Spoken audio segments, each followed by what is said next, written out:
Pada 1 Februari 2021, dunia dikejutkan oleh kudeta militer di Myanmar yang menggulingkan pemerintahan sipil terpilih yang dipimpin oleh Aung San Suu Kyi dan partainya, Liga Nasional untuk Demokrasi atau NLD. Aung San Suu Kyi adalah tokoh sentral dalam gerakan pro-demokrasi Myanmar dan simbol perlawanan terhadap rezim militer sejak akhir 1980-an. Putri dari pahlawan kemerdekaan Aung San ini sempat menjalani tahanan rumah selama hampir 15 tahun karena menentang kekuasaan militer terutama di bawah rezim SLORC dan SPDC. Setelah memenangkan pemilu 2015 dan menjabat sebagai Perdana Menteri, ia memimpin pemerintahan sipil di tengah sistem politik yang masih dikontrol militer melalui Konstitusi 2008. Meski mendapat kritik internasional karena sikapnya terkait krisis Rohingya, Suu Kyi tetap memiliki legitimasi domestik yang kuat hingga akhirnya terjadi kudeta pada 1 Februari 2021. Kudeta ini terjadi hanya beberapa jam sebelum parlemen baru dijadwalkan bersidang menyusul kemenangan besar NLD dalam pemilu November 2020. Militer yang dikenal sebagai Tatmadaw menuding terjadi kecurangan dalam pemilu dan menggunakan alasan tersebut untuk merebut kekuasaan. Sebuah pola yang mencerminkan kelanjutan dari sejarah panjang militerisme politik di Myanmar. Kudeta ini bukanlah peristiwa yang berdiri sendiri, tetapi merupakan bagian dari warisan politik militer yang telah terbentuk sejak era BSPP di bawah Ne Win, kemudian berlanjut dengan SLORC dan SPDC hingga awal 2000-an. Kekuatan militer di Myanmar bertahan lama karena kemampuannya membentuk sistem politik yang memusatkan kekuasaan pada militer dan menciptakan legitimasi melalui kombinasi represi, nasionalisme, dan kontrol institusional. Sejak kudeta 1962, militer secara sistematis mengeliminasi oposisi politik, menutup ruang sipil, dan mengendalikan ekonomi melalui konglomerat-konglomerat militer. Bahkan selama transisi semu menuju demokrasi di era 2011 hingga 2020, militer tetap mempertahankan kekuasaan konstitusional yang besar, termasuk 25% kursi parlemen dan kontrol atas kementerian strategis. Maka tidak mengherankan jika kudeta 2021 menunjukkan bahwa militer tidak pernah benar-benar keluar dari panggung kekuasaan, tetapi hanya menyesuaikan strategi untuk mempertahankan dominasinya dalam jangka panjang. Kudeta militer yang terjadi pada 1 Februari 2021 di Myanmar kembali mengungkapkan kenyataan pahit tentang relasi sipil dan militer yang tidak pernah stabil. Militer mengambil alih kekuasaan dari pemerintahan sipil yang sah hanya beberapa jam sebelum parlemen baru hasil pemilu 2020 dijadwalkan untuk bersidang. Tindakan ini tentunya menunjukkan bahwa tidak ada kesepakatan ataupun konkordasi yang kuat antara aktor-aktor utama dalam sistem politik di Myanmar, yaitu militer, elit sipil, dan juga masyarakat. Ketidakseimbangan dalam hubungan ini telah menjadikan pola yang berulang dalam sejarah politik di Myanmar, di mana militer merasa memiliki hak istimewa untuk mengambil alih kekuasaan kapanpun mereka menganggap sistem tersebut tidak berjalan sesuai dengan kepentingannya. Fenomena ini tidak lahir secara tiba-tiba, tetapi merupakan kelanjutan dari sejarah panjang kekuasaan militer di Myanmar. Sejarah mencatat bahwa militer Myanmar telah beberapa kali memegang kendali pemerintahan dalam jangka waktu yang sangat panjang. Rezim militer pertama yang mencolok adalah Burma Socialist Program Party atau BSPP yang muncul setelah kudeta militer oleh Jenderal Ne Win pada tahun 1962.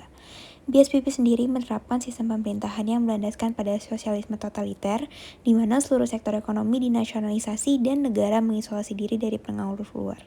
Pemerintahan ini mengekang hak-hak politik warga, menindak tegas oposisi, serta menutup ruang kebebasan berekspresi. Di bawah rezim ini, militer tidak hanya berkuasa di bidang keamanan, tetapi juga mengatur kehidupan ekonomi, sosial, dan juga budaya masyarakat Myanmar. Kekuasaan BSPP runtuh setelah demonstrasi besar-besaran pada 1988 yang dikenal sebagai Uprising 8888. Rakyat menuntut reformasi dan juga demokrasi, namun ditanggapi militer dengan kekerasan brutal, menewaskan puluhan ribu orang. Sebagai respons, militer membentuk rezim baru bernama State Law and Order Restoration Council atau SLORC yang secara resmi membubarkan BSPP, namun tetap mempertahankan dominasi militer. SLORC menolak hasil pemilu 1990 yang dimenangkan oleh NLD dan terus menindas oposisi, termasuk menahan Aung San Suu Kyi selama bertahun-tahun. Kekuasaan dijaga melalui kekerasan, intimidasi, serta pembungkaman media dan juga masyarakat sipil. Selanjutnya pada tahun 1997, SLORC berganti nama menjadi State Peace and Development Council atau SPDC. Namun, lagi-lagi hanya sebatas perubahan nama semata. Militer tetap memonopoli kekuasaan dan demokrasi tetap sebatas janji. SPDC sendiri terus melanggengkan praktik represi termasuk menunda konstitusi baru, menyasar media dan juga menekan kelompok etnis minoritas. Aung San Suu Kyi tetap menjadi simbol perjuangan demokrasi yang dikekang oleh militer, meskipun dalam beberapa kesempatan militer telah menjanjikan transisi menuju pemerintahan sipil. Namun pada kenyataannya mereka tetap mengendalikan semua proses politik dan juga institusi utama negara. Ketiga rezim militer ini, BSPP, SLORC, dan SPDC, secara jelas telah menunjukkan pola kekuasaan militer yang kuat dan juga bertahan lama di Myanmar. Mereka mempertahankan kekuasaan mereka melalui kombinasi antara ideologi negara, represi kekerasan, dan juga manipulasi terhadap proses politik di Myanmar. Meskipun nama, struktur, dan strategi mereka telah berubah-ubah seiring berjalannya waktu, esensi kekuasaan militer tetap sama, yaitu untuk menyingkirkan oposisi, membatasi partisipasi politik dari masyarakat, dan juga memastikan bahwa militer tetap menjadi pusat dari seluruh pengambilan keputusan negara. Maka dari itu, ketika kudeta 2021 terjadi bukanlah suatu peristiwa yang baru, melainkan sebagai pengulangan dari pola sejarah yang sudah terbentuk secara lama. 4 tahun setelah kudeta, di bawah kepemimpinan Jenderal Min Aung Hlaing, junta militer masih menunjukkan kekuatan mereka meskipun menghadapi perlawanan keras dari masyarakat dan juga tekanan dari internasional. Hal ini menjadi cerminan dari sistem politik yang belum berhasil untuk membangun keseimbangan kekuasaan yang sehat antara militer dan sipil di Myanmar. Kemudian, mengapa junta militer bisa bertahan lama? Junta militer di Myanmar mampu bertahan lama karena berhasil membangun dan mempertahankan sistem kekuasaan yang bersifat militeristik, terpusat, dan sangat terlembaga. Sejak kudeta 1962 oleh Ne Win dan berdirinya rezim Burma Socialist Program Party atau BSPP, militer tidak hanya menguasai aparat keamanan tetapi juga memperluas pengaruhnya ke bidang ekonomi melalui konglomerat militer, serta menciptakan legitimasi dengan memposisikan diri sebagai penjaga stabilitas dan kedaulatan nasional. Dalam era SLORC dan SPDC, kekuasaan ini semakin menguat melalui represi brutal, kontrol terhadap media, dan pelemahan terhadap oposisi serta masyarakat sipil. Bahkan ketika Myanmar memasuki fase transisi demokrasi pasca 2010, militer tetap menjaga porsi kekuasaan strategis melalui Konstitusi 2008 yang menjamin 25% kursi parlemen dan kontrol atas 3 kementerian vital, yaitu Kementerian Pertahanan, Dalam Negeri, dan Urusan Perbatasan. Transisi itu terbukti hanya formalitas belaka karena tidak pernah ada subordinasi militer terhadap otoritas sipil. Kudeta terhadap Aung San Suu Kyi pada 2021 bukanlah anomali, melainkan kelanjutan dari pola dominasi militer yang telah lama terinstitusionalisasi dalam struktur negara, hukum, dan ideologi politik Myanmar. Selain itu, kekuasaan militer dipertahankan melalui berbagai mekanisme politik dan sosial. Salah satunya adalah minimnya konvergensi antara elit sipil dan militer, khususnya ketidakpercayaan struktural antara Tatmadaw dan NLD yang mendominasi politik sipil sejak 2015. Elit sipil bahkan tidak pernah punya kontrol nyata atas militer sehingga kekuasaan tetap timpang. Kelemahan institusi demokrasi seperti tidak berfungsinya check and balance, lemahnya independensi peradilan, dan tidak adanya media yang bebas membuat militer bisa bertindak tanpa akuntabilitas. Selain itu, junta terus menggunakan cara-cara represif dan strategi adu domba, termasuk penindasan terhadap aktivis, dan memanfaatkan isu etnis seperti konflik Rohingya untuk melemahkan perlawanan nasional.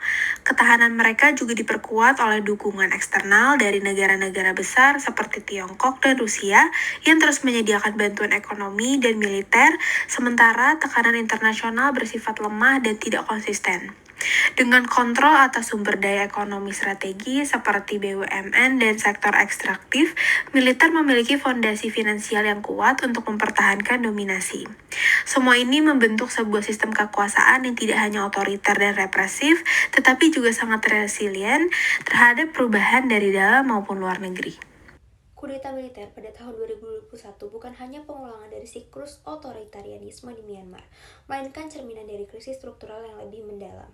Sejarah panjang kekuasaan militer lewat rezim BSPP, LORC hingga SPDC menunjukkan bahwa militer telah membangun fondasi kekuasaan yang sulit digoyahkan.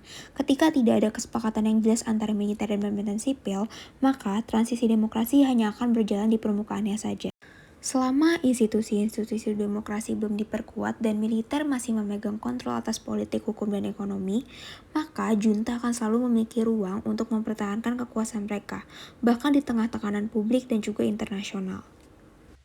Namun, di balik represi yang terus berlangsung, harapan rakyat Myanmar tidak pernah padam. Gerakan pro-demokrasi, aksi generasi muda, dan juga suara-suara keberanian yang terus menggema merupakan bukti bahwa perjuangan belum usai. Demokrasi sejati hanya mungkin terwujud ketika rakyat memiliki kekuatan nyata untuk mengontrol pemerintahan mereka sendiri. Seperti yang pernah dikatakan oleh Aung San Suu Kyi, democracy is when the people keep a government in check. But what if the people are powerless? Pertanyaan yang kini muncul, akankah rakyat Myanmar kembali diberi kekuatan atau justru akan terus dibungkam oleh kekuasaan militer yang tidak pernah benar-benar melepaskan cengkramannya?